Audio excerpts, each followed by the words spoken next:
En razón de la experiencia que hemos tenido, algunos de ustedes y en el caso mío en la diplomacia, y con los estudios en las materias de Derecho y Relaciones Internacionales, para mí constituyó y constituye un honor poder participar como docente, pero también escuchar los comentarios y conversar sobre temas internacionales en eso que es dinámico y complejo, como es el derecho internacional. Se les pidió un pequeño ensayo y creo que lo han cumplido dentro de los criterios de desarrollar un tema obligatorio que es el primero sobre el nuevo orden internacional, en la percepción que ustedes tienen sobre este tema, y un último tema que es simplemente anunciar lo que ustedes van a desarrollar como tesis de grado o lo que piensan hacer como tesis de grado para poder contribuir y ayudar en lo que podamos, tanto en la bibliografía como en la experiencia personal, no solamente de los profesores, sino también de los alumnos. En ese ensayo, el tema número 1, que es obligatorio, es saber qué percepción tienen ustedes de lo que es el nuevo orden internacional, tomando como referencia el tema de la pandemia del COVID-19 y los cambios que ya se vislumbran en lo político, en lo económico, en lo social, en lo jurídico, en lo diplomático, y particularmente en el tema de la salud como prioridad junto a la educación, además de las consecuencias en la teleeducación y en el teletrabajo. Igualmente habíamos señalado la importancia de tocar todo lo que es la situación del cambio climático, la conferencia de Glasgow, los resultados de los eventos internacionales vinculados con el cambio climático y toda la problemática de la apocalipsis que se anuncia si el mundo sigue con los modelos de desarrollo y no cuidamos nuestro ambiente. También poníamos como una referencia el tema de Afganistán, porque ha sido como una prueba para el sistema internacional de la nueva reacción tanto de las potencias de carácter supranacional, las dos grandes potencias, Estados Unidos y Rusia, y las potencias emergentes como China, que ya tiene un rol muy importante, y la Unión Europea. Precisamente la semana pasada proponían el secretario de Asuntos Internacionales de la Unión Europea, el canciller de España, la posibilidad de una fuerza militar que además la tienen nuclear con Francia e Inglaterra, con reactores nucleares, tanto pacíficos como militares, en la producción de uranio enriquecido, y lo que es el efecto de estas potencias en el caso de Afganistán, cómo ha sido el tratamiento y la convergencia, además de la nueva realidad de Afganistán, dentro del criterio de las potencias regionales, especialmente las dos potencias atómicas de la subregión, como son India y Pakistán, y en lo religioso y en lo cultural, la hegemonía que quiere hacer o ejercer Arabia Saudita, y el caso de los chiitas, Irán, Persia y su influencia con el arco iraní, que tiene que ver con Siria, en el gobierno de Bashar al-Assad, con su apoyo total al gobierno también mayoría chiita en Irak, y el respaldo en el Líbano con el Hezbollah. Esa situación de confrontación de potencias subregionales en lo religioso, pero también en lo económico, petrolero, y en lo económico y militar y en lo nuclear, como son India y Pakistán, son interesantes señalarlas, además de la posición que han adoptado países del tercer mundo en la expectativa, sobre todo la Unión Europea, de ver si se realiza la defensa de los derechos humanos. En el tema número 2 habíamos tratado de señalarles lo que son las grandes crisis mundiales y cómo han sido las reacciones en esos órdenes regionales o mundiales que se generaron con esas crisis. Con la Primera Guerra Mundial de 1919 terminada, que se inició en 1914, con la Segunda Guerra Mundial ya finalizada en 1945, en una y en otra, con intentos de crear un sistema internacional, tanto la Sociedad de las Naciones en 1919 con el Tratado de Versalles, y en 1945 con la creación de las Naciones Unidas. Por supuesto, ahí el factor también incide militar atómico con Hiroshima y Nagasaki. Igualmente, lo que fue la caída del muro de Berlín en 1989, que terminó con la bipolaridad instaurada en 1900, sobre todo 49-50, y todo lo que fue la guerra de Hiroshima y Nagasaki, con la experiencia que hubo, pero fundamentalmente con la guerra de Corea, entre Corea del Norte y del Sur, el apoyo ruso y chino a Corea del Norte, el respaldo occidental a Corea del Sur, y la confrontación que llevó a una situación de conflicto permanente, pero que con el tema nuclear se complicaba en la teoría de la destrucción mutua asegurada. Después referirse a la guerra de Irak, sobre todo la primera, y el tema de Saddam Hussein, la reacción de la comunidad internacional, por supuesto la caída del muro de Berlín, que fue antes, en 1989, que también produjo una situación de unipolaridad,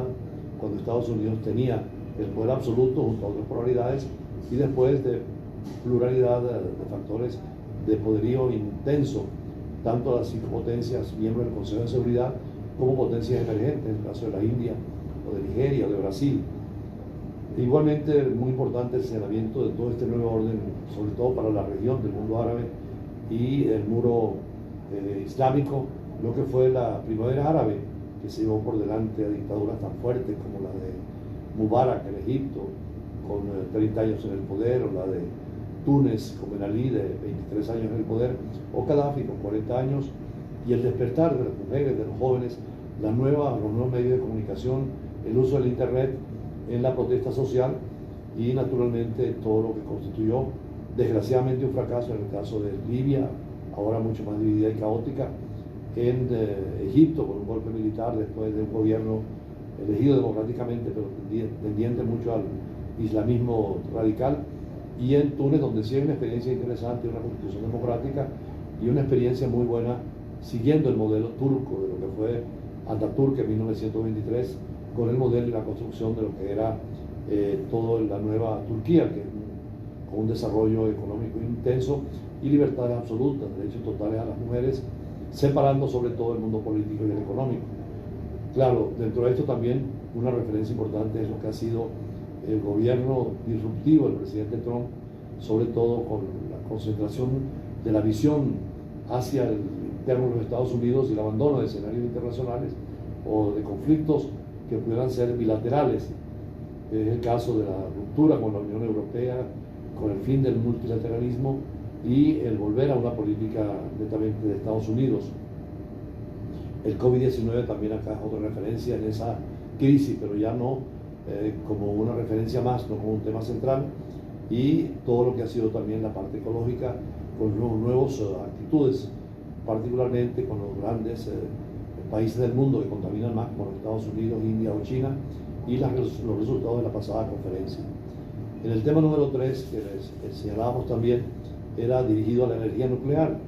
Cada uno puede tomarlo o desarrollarlo, como ustedes crean, con toda la situación de la disuasión, tanto estratégica como táctica del arma nuclear, los desarrollos iniciales de Rusia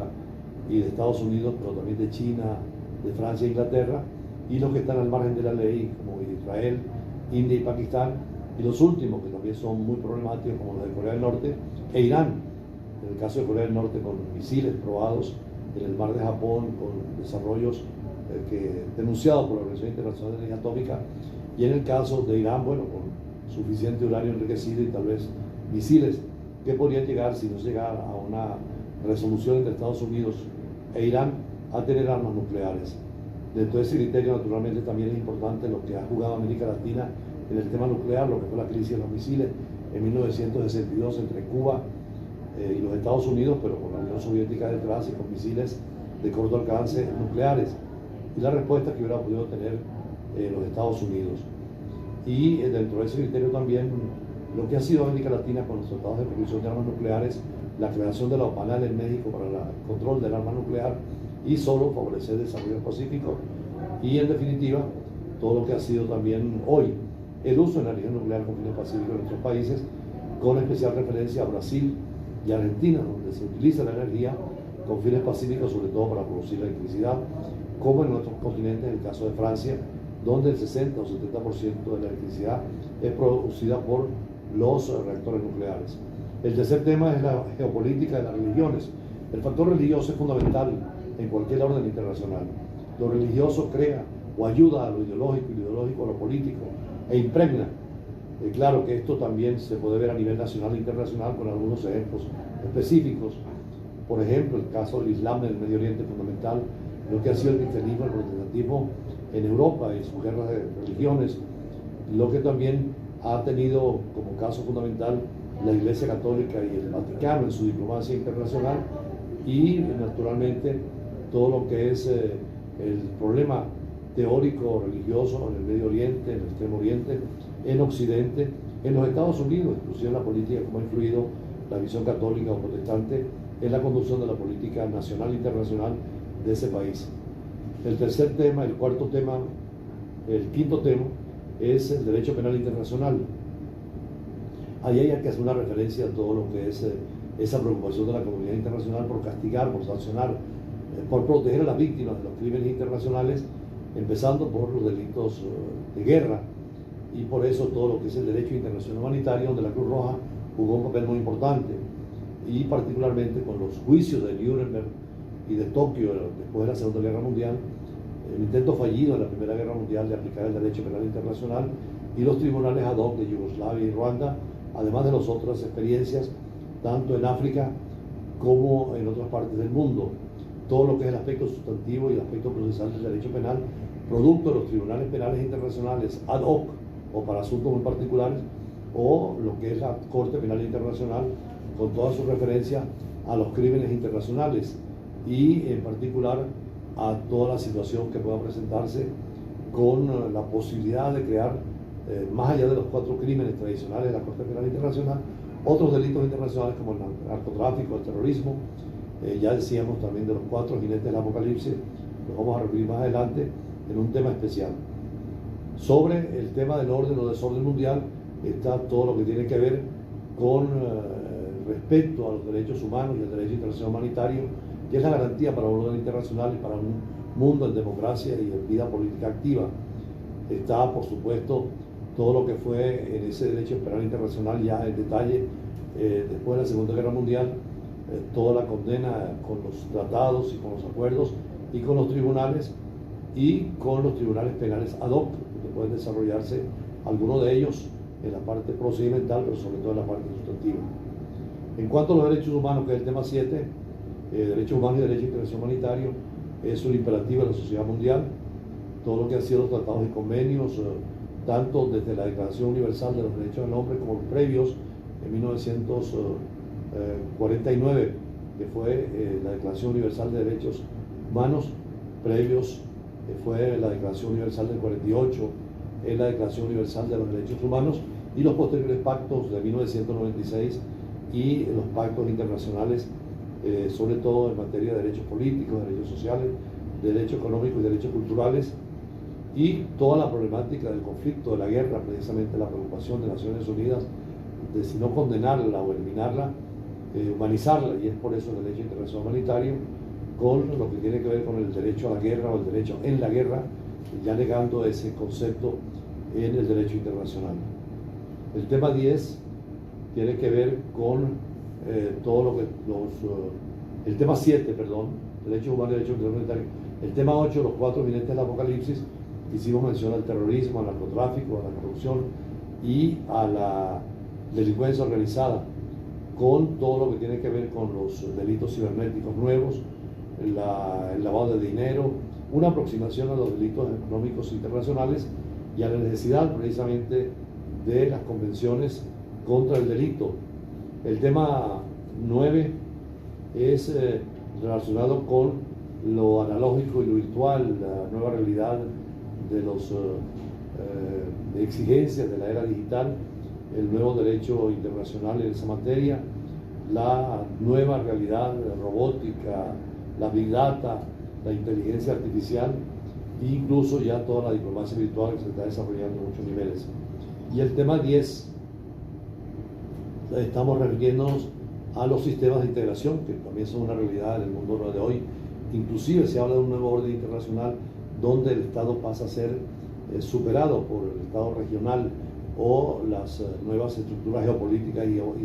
y geoeconómicas de lo social hacia modelos de integración mucho más completos. Ahí está naturalmente todo lo que tiene que ver con la integración europea como modelo, como paradigma,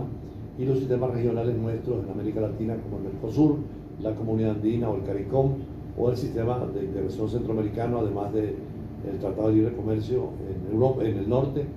y la Alianza del Pacífico, que es una nueva realidad muy interesante. En cuanto al tema 11, es el nuevo orden internacional, los estados nacionales y la regionalización, cómo estos sistemas de integración superan el concepto del Estado nacional,